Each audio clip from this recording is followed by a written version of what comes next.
All right, what I wanted to talk about is choices. And this is a fascinating topic, I think, just because the idea that we all make our own choices. We have that free will as part of our experience in life. But also sometimes our choices can really affect us, or we can get the effect of our choices. And some people will blame things when really they had a choice. And even when things are out of our control, there's still certain things we do have control over. And this was a fascinating topic, I think, to think about and to discuss, this idea of choice. So as an example, you choose where you live. So you might live in a great place, or you might live in a really crummy place.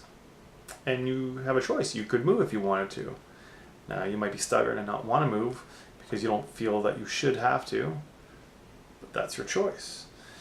You might feel that people are bothering you in some way, but it could be also how you're interpreting what they're doing or saying.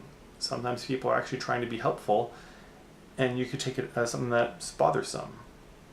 That's a choice that you have to shift your perception of things and try to see it from their perspective, having some empathy for the situation. And sometimes, if you're talking to someone else, a third person who's not really directly involved, it can be helpful to understand that type of stuff.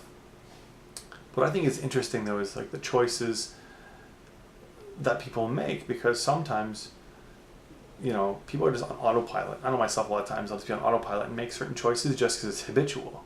And those choices can either really benefit you or they can catch up and kind of bite you later on. I think most people, so many choices people make are just habitual, kind of autopilot type choices. But there are times when sometimes maybe, you could be in a situation where maybe you're really frustrated. Someone could say something that, because you could feel like it was mean or something, and then your body could even get, filled up with, hormones and all this physiological effects, chemicals that make you feel angry and disturbed.